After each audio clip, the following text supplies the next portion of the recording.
Berbicara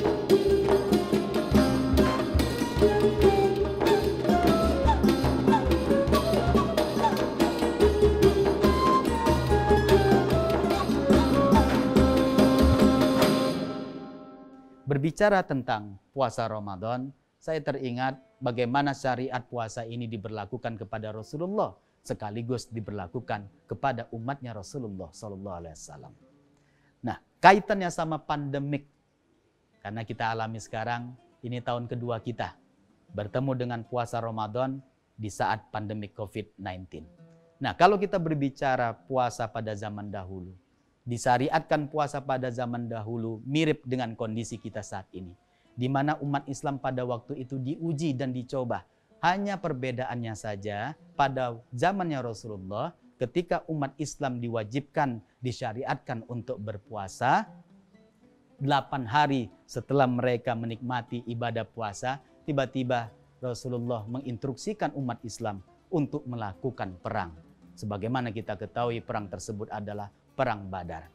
Perlu jamaah dan para pendengar ketahui bersama bahwa Perang Badar ini di mana diikuti oleh umat Islam sebanyak 314 personil. Sementara musuh yang dihadapi sampai ribuan. Bahkan musuh yang dihadapi oleh Rasulullah bersama umatnya kurang lebih 1050 personil. Dari utara ada 50 personil, dari selatan ada 1000 personil.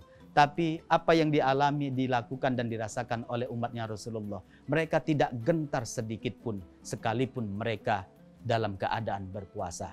Atas izin Allah, peperangan tersebut yang kita kenal dengan Perang Badar dibenangi oleh umat Islam bersama Rasulullah.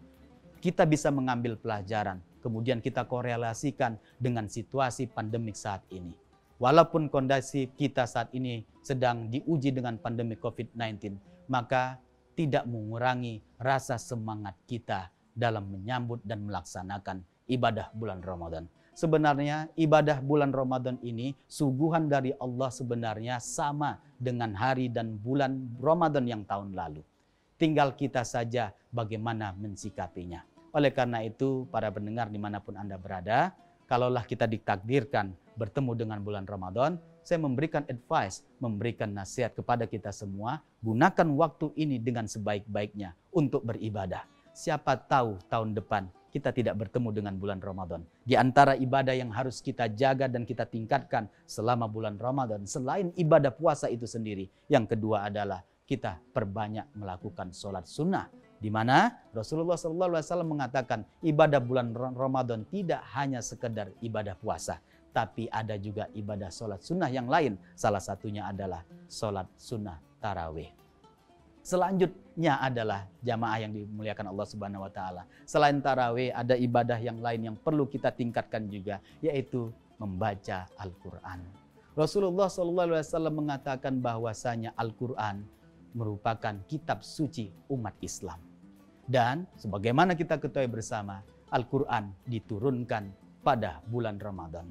Bahkan di beberapa referensi yang saya baca, para ulama pun juga menyampaikan, tidak hanya Al-Quran saja diturunkan kepada kita, kepada manusia yang turun pada bulan Ramadan. Namun juga kitab-kitab suci yang lain diturunkan juga pada bulan Ramadan. Termasuk Taurat, termasuk Zabur, termasuk Injil. Jamaah yang dimuliakan Allah Subhanahu wa taala, sekali lagi saya mengajak kepada kita semua, ketika kita bertemu dengan bulan Ramadan ini, gunakan waktu kita dengan sebaik-baiknya. Mudah-mudahan ibadah yang kita lakukan di bulan Ramadan ini pada tahun 1442 lebih baik daripada tahun-tahun yang lalu. Akhirnya kepada Allah saya berserah diri. Wa ilallahi turja'ul umur.